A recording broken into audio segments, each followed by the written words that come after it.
Irmãos, venho lembrar-vos do Evangelho que vos anunciei, o qual recebestes e no qual ainda perseverais. Por ele também sois salvos, se retiverdes a palavra tal como vô-la preguei, a menos que tenhais crido em vão.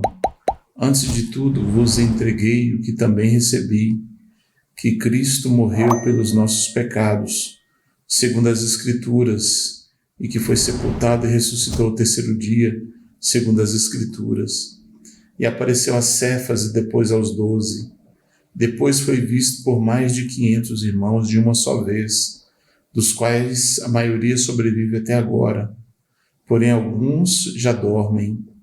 Depois foi visto por Tiago, mais tarde por todos os apóstolos e, afinal, depois de todos, foi visto também por mim, como por um nascido fora de tempo, porque eu sou o menor dos apóstolos, que mesmo não sou digno de ser chamado apóstolo, pois persegui a igreja de Deus, mas pela graça de Deus sou o que sou, e a sua graça que me foi concedida não se tornou vã. Antes trabalhei muito mais do que todos eles, todavia não eu, mas a graça de Deus comigo. Portanto, seja eu ou sejam eles, assim pregamos e assim crestes. Ora, se é corrente pregasse que Cristo ressuscitou dentre os mortos, como pois afirmam alguns dentre vós que não há ressurreição de mortos? E se não há ressurreição de mortos, então Cristo não ressuscitou. E se Cristo não ressuscitou, é vã a nossa pregação e vã a vossa fé. E somos tidos por falsas testemunhas de Deus, porque temos asseverado contra Deus que ele ressuscitou a Cristo, a qual ele não ressuscitou, se é certo que os mortos não ressuscitam. Porque se os mortos não ressuscitam, também Cristo não ressuscitou. E se Cristo não ressuscitou, é vã a vossa fé, e ainda permaneceis nos vossos pecados. E ainda mais os que dormiram em Cristo pereceram. Se a nossa esperança em Cristo se limita apenas a esta vida, somos os mais infelizes de todos os homens. Mas, de fato, Cristo ressuscitou dentre os mortos, sendo ele as primícias dos que dormem. Visto que a morte veio por um homem, também por um homem veio a ressurreição dos mortos. Porque assim como em Adão todos morrem, assim também todos serão vivificados em Cristo. Cada um, porém, por sua própria ordem, Cristo, as primícias, depois os que são de Cristo na sua vinda. E então virá o fim, quando ele entregar o reino ao Deus e Pai, quando houver destruído todo o principado, bem como toda potestade e poder, porque convém que ele reine até que haja posto todos os inimigos debaixo dos pés. O último inimigo a ser destruído é a morte, porque todas as coisas sujeitou debaixo dos pés, e quando diz que todas as coisas lhes estão sujeitas, certamente exclui aquele que tudo lhe subordinou.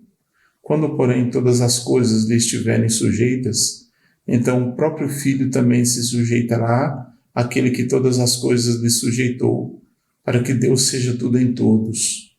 De outra maneira, que farão os que se batizam por causa dos mortos? Se absolutamente os mortos não ressuscitam, por que se batizam por causa deles? E porque também nós nos expomos a perigos a toda hora? Dia após dia morro. Eu protesto, irmãos, pela glória que tenho em vós outros, em Cristo Jesus nosso Senhor. Se como o homem o tem em Éfeso, com feras, que me aproveita isso? Se os mortos não ressuscitam, comamos e bebamos, que amanhã morreremos. Não vos enganeis, as más conversações corrompem os bons costumes. Tornai-vos à sobriedade como é justo, e não pequeis, porque alguns ainda não têm conhecimento de Deus. Isto digo para vergonha vossa. Mas alguém dirá, como ressuscitam os mortos? Em que corpo vêm? Insensato, que semeais não nasce, se primeiro não morrer? E quando semeias, não semeias o corpo que há de ser, mas o simples grão como de trigo ou de qualquer outra semente. mas Deus lhe dá corpo como lhe aprouve dar, e a cada uma das sementes do seu corpo apropriado. Nem toda carne é a mesma, porém uma é a carne dos homens, outra dos animais, outra das aves e outra dos peixes. Também há corpos celestiais e corpos terrestres, e sem dúvida uma é a glória dos celestiais e outra a dos terrestres. Uma é a glória do sol, outra a glória da lua e outra a das estrelas, porque até entre estrela e estrela há diferença de esplendor. Pois assim também é a ressurreição dos mortos. Semeia-se o corpo na corrupção, ressuscita na incorrupção. Semeia-se em desonra, ressuscita em glória. Semeia-se em fraqueza, ressuscita em poder. Semeia-se corpo natural, ressuscita corpo espiritual. Se há corpo natural, há também corpo espiritual. Pois assim está escrito: o primeiro homem, Adão, foi feito alma vivente. O último Adão, porém, é espírito vivificante. Mas não é primeiro o espiritual, e sim o natural, depois o espiritual. O primeiro homem formado da terra é terreno, o segundo homem é do céu. Como foi o primeiro homem, o terreno, tais são também os demais homens terrenos. E como é o homem celestial, tais também os celestiais. E assim como trouxemos a imagem do que é terreno, devemos trazer também a imagem do celestial. Isto afirma, irmãos, que a carne e o sangue não podem herdar o reino de Deus, nem a corrupção herdar a incorrupção. Eis que vos digo um mistério: nem todos dormiremos, mas transformados seremos todos, no momento, num abrir e fechar de olhos, ao ressoar da última trombeta.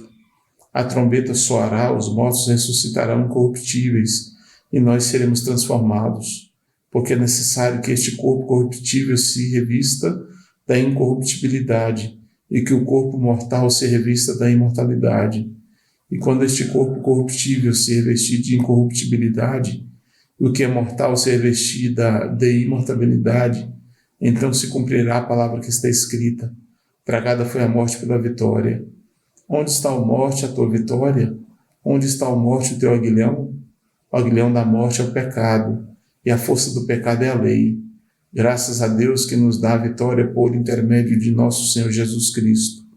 Portanto, meus amados irmãos, sede firmes, inabaláveis e sempre abundantes na obra do Senhor, sabendo que no Senhor o vosso trabalho não é vão. Amém.